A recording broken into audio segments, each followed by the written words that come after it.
What's up, everybody? Welcome back to the shed. This episode is going to be a little collection of fastening type theme here, with the centerpiece being this Makita subcompact cordless SDS. This is SDS Plus. It is brushless.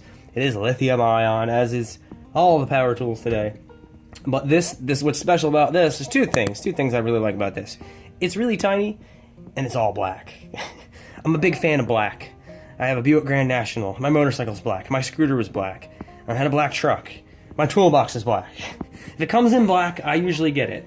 And not like that really matters with power tools whatsoever, but it is cool. Makita is the one company that's going with all black. Their subcompact line is all black, and I think that's pretty cool. If you're a big heavy metal fan, you know, you're going to want some of these Makita subcompacts. So pretty much the extent of my use of this is I used it for a good entire day and most of the next day, just mounting conduit and boxes to concrete walls in a warehouse. It was a tilt-up warehouse, solid concrete walls, and I had the little Tapcon size bit. I think it's a 3/16 for the blue metal screws, or the concrete screws, and this thing kicked ass. It was really, it was kind of a joy to use because it was so light and it was so small. I have another cordless SDS that's capable of a lot bigger bits and a lot, more torque and everything.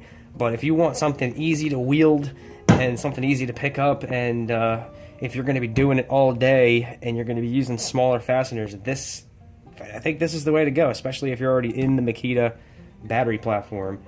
I don't really have anything bad to say about it at all. So far, so good.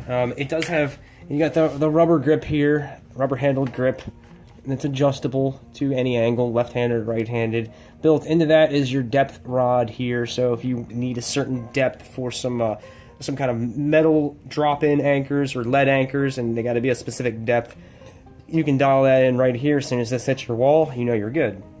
You got two settings here. You got hammer and spin, and then just spin, which I found helpful if you're trying to get all the way through a concrete panel.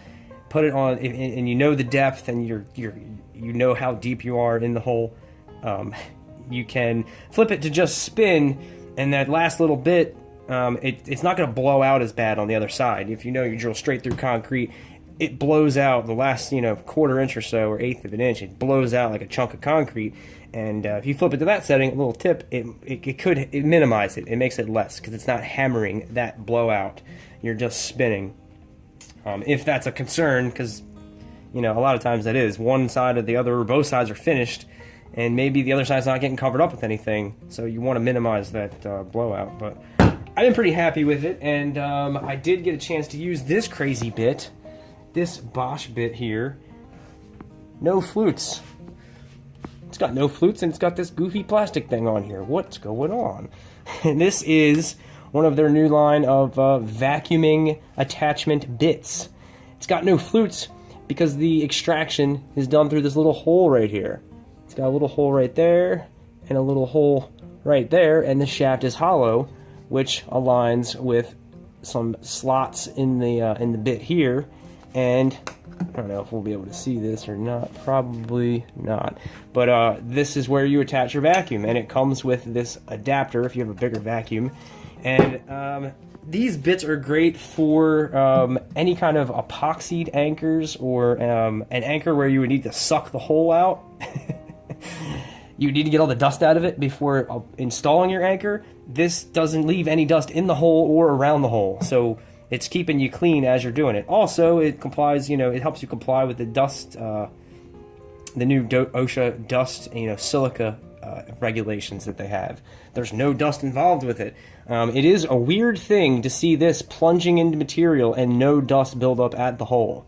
It is really a weird thing, but it's really cool. It's just this smooth shaft going in there and no dust is coming out. So this was the appropriate, this half-inch bit here was the appropriate size for some anchors for a generator. I had a small generator to mount and put the rubber pads under the feet and use this to set the anchors on the generator, and it worked like a champ. You do need to use the vacuum with it. If not, it has no way to extract the dust, and it'll get all clogged up, and it'll start stressing your tool. not less stress than just knocking it over though. So they make these in a whole bunch of sizes, and if you have to, you know, if dust extraction is an important thing, I think these are really cool. And they all come with this plastic, all this plastic bits here. That comes attached to the bit. You don't have to like piece them together. You know, they always come like that. So yeah, these like I said, it's a weird thing to watch this thing go down into some concrete and no dust pile up around the hole. Also, to drill into concrete, I have this Bosch 5-piece impact shanked, impact rated. What are these called? The Daredevil carbide tipped bits. So you have a what is this? 5 30-seconds, 3/16, quarter inch, 5/16, and 3/8. And you wouldn't think that an impact would do too well with, you know, a carbide tipped masonry bit, but it does. It works surprisingly well. And you can chuck these into a regular drill with hammer attachment, but you can also put them in an impact. They're impact rated, and everybody's got impact. So if you just need to blast a couple holes, it's not going to be as fast as you know, if you were using an SDS. But if you just need to like set a couple of those blue concrete screws, they work great. Which one? I only tested one of them out. I think it was this one. Yeah, this one for the concrete screws. It worked great. I was really surprised at how well just an impact, because the higher RPM in the impact, you know, is doing a lot of the work. You're not really getting any hammering. You're just pushing on it. But I was pretty surprised at impact masonry bits. So check those out. And the last thing I've been using here is these Makita Impact Gold bits. I haven't used the Torx, obviously, but they say these are T25s, which I don't really come across using a whole lot. These are impact rated and last 60 times longer. I don't know what they're thinking over there at Makita, because if they last 60 times longer, that's just less you're going to sell. But you also want to put out a good product, I guess. I've been using these number 2 Robertson square tips, just one of these. Just been using it on outlets and receptacles. Pop this in my impact, wrap the screw around. All of the screws, on a lot of the screws and electrical devices have a Robertson square tip bit that you can use. It'll usually be like a flathead of Phillips with a square tip in the middle, so you can use almost anything. But if it's that size kind of fastener, the square tip is the one you want to use, because it gets the most torque. It doesn't slip out, cam out as much as a Phillips would. I've been pretty happy with them. They really have not rounded off at all. And I've used this one of these. Yeah, I've used this one a lot, and there's like barely any wear on the end of that. Is that the one? I can't even tell the difference, because the one has been in the impact for a while. No, it's this one actually. I couldn't tell the difference. See?